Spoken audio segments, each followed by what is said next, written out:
Hello and welcome to Film Review.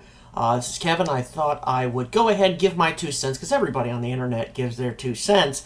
I'm going to give my 2 cents on DC's Suicide Squad, a movie that is getting a terrible reputation on Rotten Tomatoes and all kinds of crazy things going on. I thought I'd just go ahead and throw 2 cents out here on it and tell you my thoughts on the film in general. First of all, is it like a really horrible movie?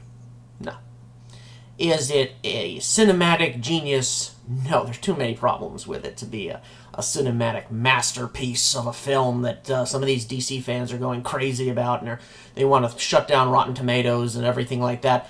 I think it's a little bit of column A, and a little bit of column B. And you're going to get those people that are hardcore, fans, comic book fans and whatnot. You got your Angry Joes that probably beat off to it, I don't know. And then you got your classic film buffs who will hate it for all the reasons that they should hate it, but not take into a consideration some of the more important things in the actual cinematic universe. These are my thoughts now. First of all, I'm doing this without any notes. I don't have any notes here. You notice I have my glasses on because I don't have to see in order to, give my opinion. I don't have to see in order to see, I don't have any notes in front of me. So I'm doing this straight off the cusp. My thoughts on the film and the controversy that has reared its ugly head about it. First of all, one thing that is going to be that everyone knows about, they made major editing issues with this film. They went ahead and they chopped it up, and it you can tell it's not as badly chopped up as the Free State of Jones, which I saw, which probably was edited by some sort of chimpanzee. It does have its problems, but it's not. The studio meddled with it very much. They very much wanted to make this Guardians of the Galaxy, and it is not. If you were to compare it to Guardians of the Galaxy, it's just poorly done. It's very poorly done. However, it does have very well-written characters. It has very good performances, much better than I thought going into the theater that it was going to have. One of the things about it, it's kind of funny because I saw this and Star Trek Beyond same day, and both seem to be almost an episodic sort of storyline, in that this is a day in the life in the DC universe. Okay? A lot of people are not going to like this film because it's not a superhero film. All right? It's an action film. It doesn't have that sort of superhero feel to it. There are introductions to the characters, but it's not like a origin story or whatnot. This just, let's get the things together, let's slap them together, and let's put them in a situation. And while it works on certain levels, it doesn't work on others. Will Smith does a fine job. All the major characters, your Harley Quinns. Really an interesting choice to put Harley Quinn in this film, because she was never a member of the Suicide Squad. Suicide Squad is such an interesting concept to put on screen because it's not a really well-known. I guess they were going with that Guardians of the Galaxy thing where it's like it's not a well-known group, and they are all villains. Unless you really know your villains in the DC universe, you're not going to know who any of these people are. And the characters they did put in, and the fact that Harley Quinn was never really a comic character until after she had already been introduced in the animated series, the Batman animated series. Of the characters, which ones did they get right? Deadshot's the best acted one, but I don't think the character's this deep in the comics. Okay, Deadshot is the all-around, the perfect shot, the assassin. And they human him out with Will Smith.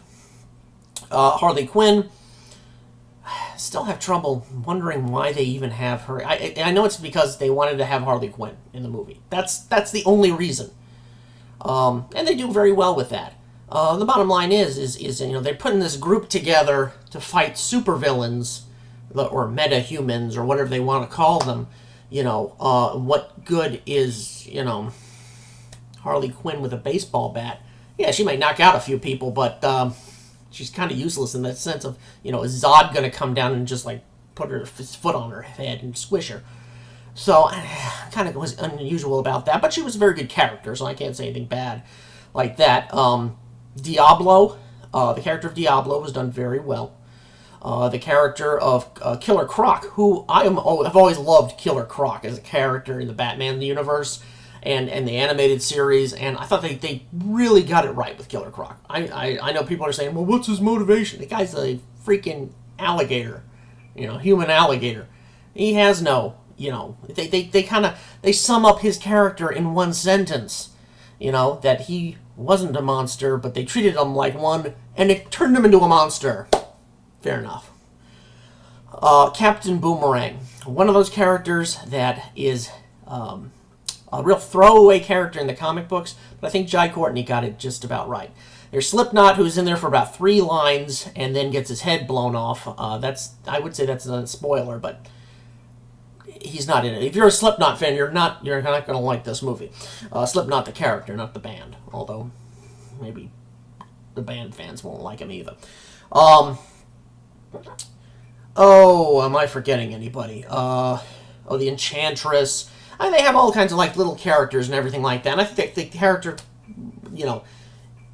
breakdown is pretty good. Everyone wants to have that perfect Magnificent Seven. The oddities come together and save the day.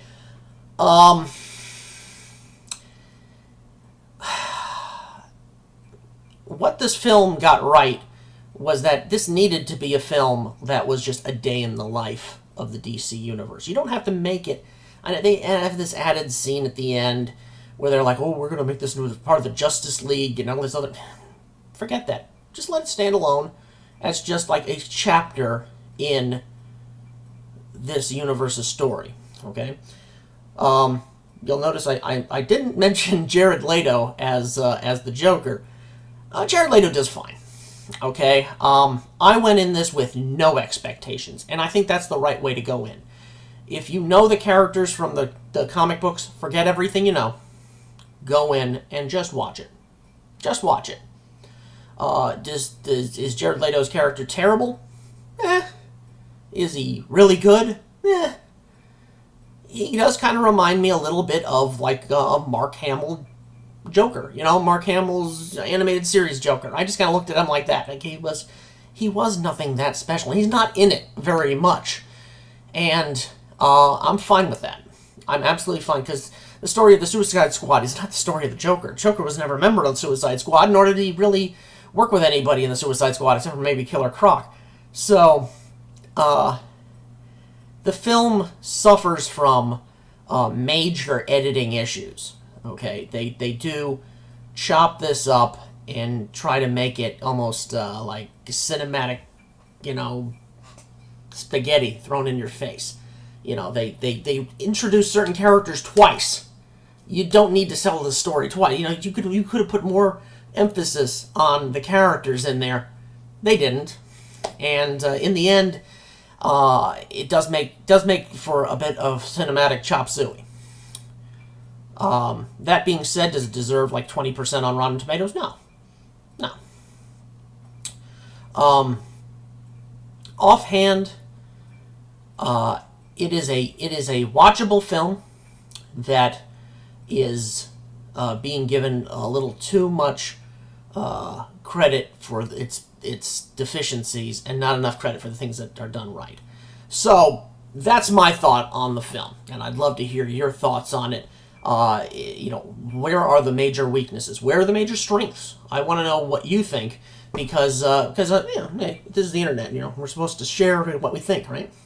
My rating scale, okay, because that's the thing everybody's watching this video for, is my rating scale on it. We have a 1 to 5 star rating.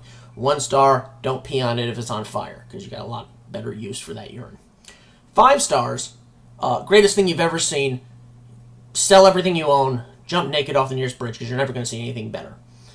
I was fighting with this while I liked some of the plot ideas, and I would have loved to see this film before it went all chop suey. Would have loved to have seen where certain scenes were supposed to go, like how Harley Quinn got her cell phone. Might have been nice to show that scene.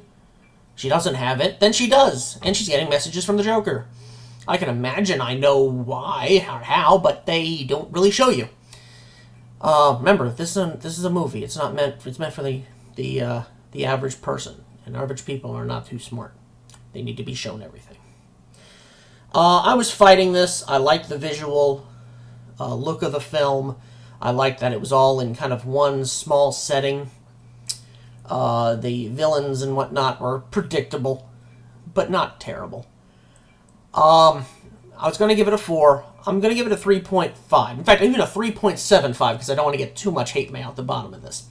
So I'm going to give it like a 3.75. Almost a 4. Almost a 4. Love Captain Boomerang. Love Captain Boomerang. He is the comedic essence in this film, and I will give the movie credit for really creating good characters there. So 3.75 out of 5. It's not as terrible as people say. Go see it and make the determination yourself. Go in with an empty slate. Even if you're a fanboy and you know all about the Suicide Squad, if you do, get a life, because Suicide Squad's not that good a comic, okay? I know, I've read it, and Harley Quinn's never been a member, so... anyway, that's my thought on it. I'd love to hear yours. I'm looking forward to hearing yours. If you want to drop me a bunch of facts on there that I know nothing about because I'm not checking my notes because I'm blind, go ahead and drop that. In the meantime, keep watching movies, and I'll catch you on the flip side.